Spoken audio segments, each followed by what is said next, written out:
What's going on, guys and gals? It's me, JT. You're back today with another video, and today I wanted to make this video to discuss my personal issues, my personal flaws about the whole Joy-Con drift situation, because Nintendo has officially released a statement talking about how it hasn't inconvenienced anybody having Joy-Con drift. If you guys and gals haven't seen it, there's been an official article released by Go Nintendo. I'll put the link to it in the description below, but if you want to know the logistics of it, they basically talked about Nintendo's thoughts on Joy-Con drift and what they had to really say about the whole system and its Joy-Con drift situation. And if you guys and gals didn't know, there's a whole situation involving Nintendo and the consumer base where people are trying to file reports and file law court actions against Nintendo because they're selling customers a faulty controller. Now, I am one of the people that have actually been given a faulty controller. I actually have one to demonstrate, because in the article it says this here about the current situation. The Kimsicle, Swartz, Kreiner, and Donald Smith law firm currently involved the class action lawsuit against Nintendo about Joy-Con drift, and they're looking for more input from Switch owners who have dealt with the issue.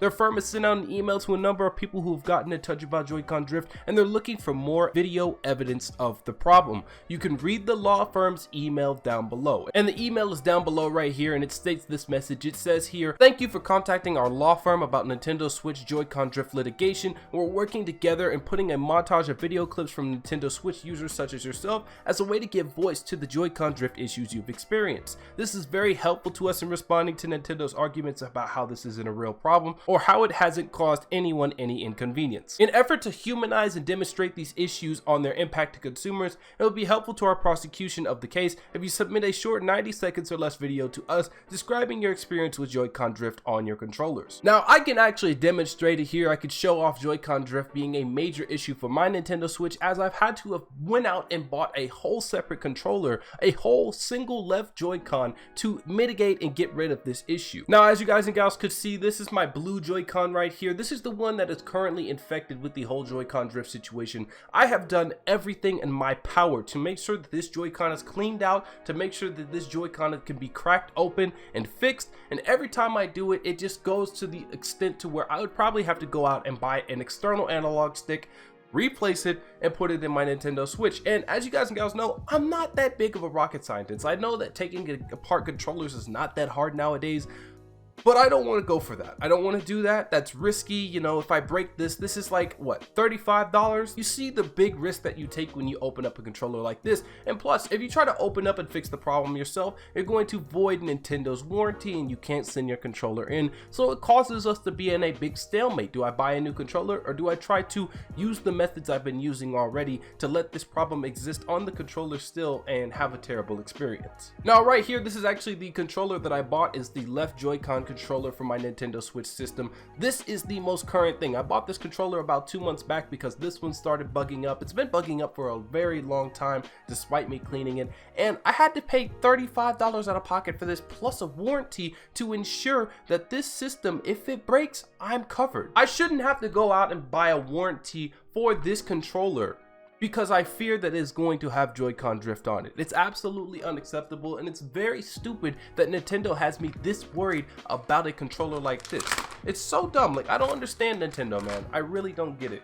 Like, this is a controller, you know, you sell these things for $35 a pop. I mean, it ends up being a total of like 80 to 60 bucks for 2 controllers in one go, and these controllers are very important. It's not like you can just take one, throw it away, and be perfectly fine. No, without one controller, with one controller being damaged, this ruins the experience, and I'm going to showcase and demonstrate my thoughts with this broken Nintendo Switch controller right here. Now, as you guys and gals can see, I'm going to go to the calibrate control stick session here so I can click on it. I've clicked on my left Joy-Con, and without even touching it, look, I'm not even touching it, and you could already see that the pointer was moving. I'm not touching my Switch controller right now. No analog sticks are being touched, and yet it's already showing off that my Joy-Con is moving without any input. This automatically kills the experience. This automatically goes out and it ruins the experience, because I'll get up to drop my controllers, go get a drink, I come back, my Animal Crossing character is halfway across the map. This is absolutely ridiculous. Like, Nintendo, take a look at this. This is not okay.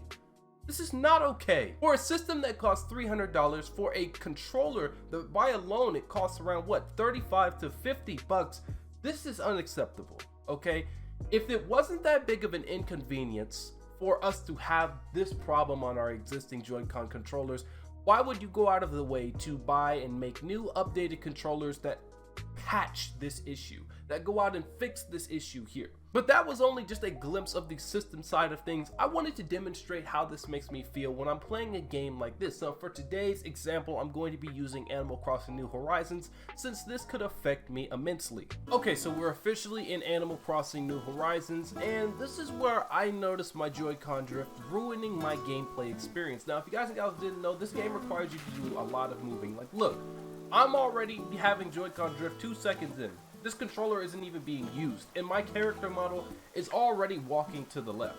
I barely made any inputs into the game, and this just takes away from the experience. The fact knowing that this controller is busted, the fact knowing that this controller has drift issues on it, makes me feel bad about playing the game. It doesn't make me think that I have full control over the game as a Nintendo consumer. And that's why I went out and I bought a whole new controller, and I said screw it, because I just can't stand this. I can't stand the idea of my controller being busted. I can't stand the idea of having to play around this issue to enjoy my gameplay experience. So Nintendo, this right here isn't no inconvenience, and it's not like I can just keep moving. I mean, like, I can move around on the map, I can play the game, I can do this, I can do that, but every time my character keeps moving. If I nudge it even so to the left, to the upside, my character's now running. He's now walking upwards. This is ridiculous. And now imagine this here, but imagine it for Nintendo titles that aren't related to Animal Crossing, because Animal Crossing is a very soft type of game. You know, you don't have to do too much movement, you don't have to do too many command inputs in order to enjoy the experience and progress in the game. But for games like Super Smash Bros. Ultimate that requires you to have a lot of precise movement to fight enemies in the game, you need to go out and just do like wave dashes and stuff like that. You know what I'm talking about. You need a lot of movement in that game. You need to have accuracy, and this controller will definitely never give me accuracy. For games like Super Mario Odyssey, where you're jumping around, your main movement mechanic is using the controller here, and let's say you're in a very tight spot where you're about to fall off the map.